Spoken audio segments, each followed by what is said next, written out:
Yeah, can you do me a favor? Can you stop clicking while he's presenting, please? I'm sorry, it's just really distracting. Thank you. You're welcome. Where am I uploading this? Site. Is it Google Drive? Are you doing that? Okay, you can It's start. on my campus. It's out on my campus. Good? Okay. Close your eyes and picture this. You just had a long day of classes, homework, maybe a practice of some sort, and you are exhausted. You lay down in your bed, thinking that you're going to fall asleep before your YouTube video or Netflix episode is over, but that's simply not the case. 1 hour goes by, 2 hours go by, still wide awake. You think you finally fell asleep when, oh, boom. Your alarm goes off, and you have to get out of bed and start the next day. I might be the #1 victim of this problem, as I was lucky to get 6 hours of sleep before I discovered the crazy powers melatonin had. On top of that, I am 100% certain that everyone here has experienced this problem plenty of times in their life. According to Dreams.co, the average person sleeps about 26 years in their lifetime, with the average lifespan being about between the age of 70 and 80. That is insane to think about. You will most likely sleep about a third of your life away. With these statistics, you would think that everyone around the world would be experts at sleep. Yet very few people know what goes into mastering and controlling their sleep at night. I mean, just think about it, 26 years. Imagine how rich Brito would be, he's not here, but how rich Brito would be if he had 26 years to master his sports betting craft. Or how big Marvin would be if he had 26 years to live. Sleep is the foundation for everyone's mental and physical health, and there are many significant concepts of sleep that everyone should be aware of in order to ensure 26 years of happiness.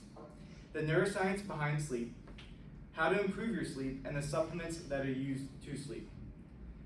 The neuroscience behind sleep is important when it comes to receiving, oh wait, my bad. That's Marvin. That's great. Got stuck. The neuroscience behind sleep is important when it comes to receiving proper daily sleep.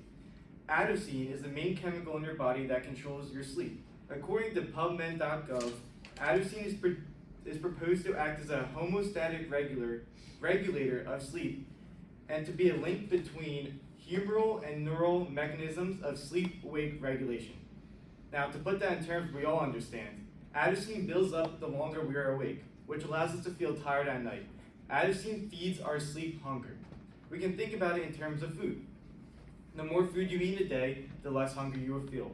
However, if you do not find time to eat all day, you might feel hungry to a point where you feel sick. Adenosine works the same way. You wake up on a day, like today, go to your first couple classes, in Professor Kadar's case, teach you the first couple classes, then maybe grab a bite to eat, attend your last couple classes, maybe get a workout in, run to the store, all within the span of a day. When you get home, you are absolutely drained and run down. This is because your adenosine levels are so high that your body physically cannot function without at least 6 hours of sleep. If you have an opportunity to nap during the day, it acts like a snack when you're hungry. The nap will send your adenosine levels back down, but when you try to sleep at night, it might be more difficult since your adenosine levels reset after your nap. Has anyone's mom here yelled at you for napping for the simple reason of you will not sleep at night? Well, I guess the saying checks out that mothers are always right. Now, I cannot discuss adenosine without mentioning caffeine. Caffeine is adenosine's villain, as it completely counters the effects adenosine has on the body. If anyone here has not felt the effect caffeine has on you, or have not learned from what Marvin told us, here is my roommate Dylan. This is Dylan before consuming caffeine. This is Dylan after consuming caffeine. You can see the clear difference as he is completely exhausted before starting his workout, but once he drinks just a little bit of caffeine, he begins to feel energetic and ready to get a nice pump in. Essentially, caffeine wakes people up and makes you feel more alert or focused. When you consume caffeine, it takes the place of the adenosine in your body until the caffeine completely leaves your body. Ultimately, it halts the adenosine, which allows you not to feel tired. It is recommended to consume caffeine 10 hours prior to your sleep in order for the caffeine to fully exit your body and for the adenosine to reach its peak. Knowing the neuroscience behind it all is useful, but not really for a solution for people who are struggling to fall asleep at night. Timing your sleep each night is more effective than you may think. There is an existing force that controls when you sleep and when you wake up, and this force is called a circadian force. Circadian means 24 hours, and this helps our brain determine when we want to be asleep or when we want to be awake. The sunlight has more of an effect on our sleeping pattern than any other variable. The circadian force has a direct relationship with sunlight. When the sun is up, the circadian force tells you to be awake. However, once the sunlight disappears, it sends a signal throughout your body that it is time for bed. There is a block within every 24 hours in which we sleep. For some people, this block may be 6 hours. For some people, this block may be 10 hours. It is all determined by when you wake up and how you wake up. When you wake up also determines how quickly you fall asleep at night. This chain reaction is something that few individuals take into consideration. When you first wake up, whether it's from an alarm or just naturally, your body sends a hormone called cortisol throughout your body. HealthDirect.gov says that cortisol is a steroid hormone that's produced by your 2 adrenal glands, which sit on the top of each kidney. When you are stressed or startled, the increased cortisol is released into your bloodstream.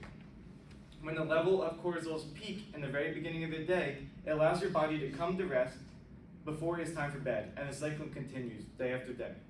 So, if you consistently wake up at noon each day, your body will struggle to fall asleep before midnight each night until there's a change in the sleep schedule, no matter how physically tough your day may be.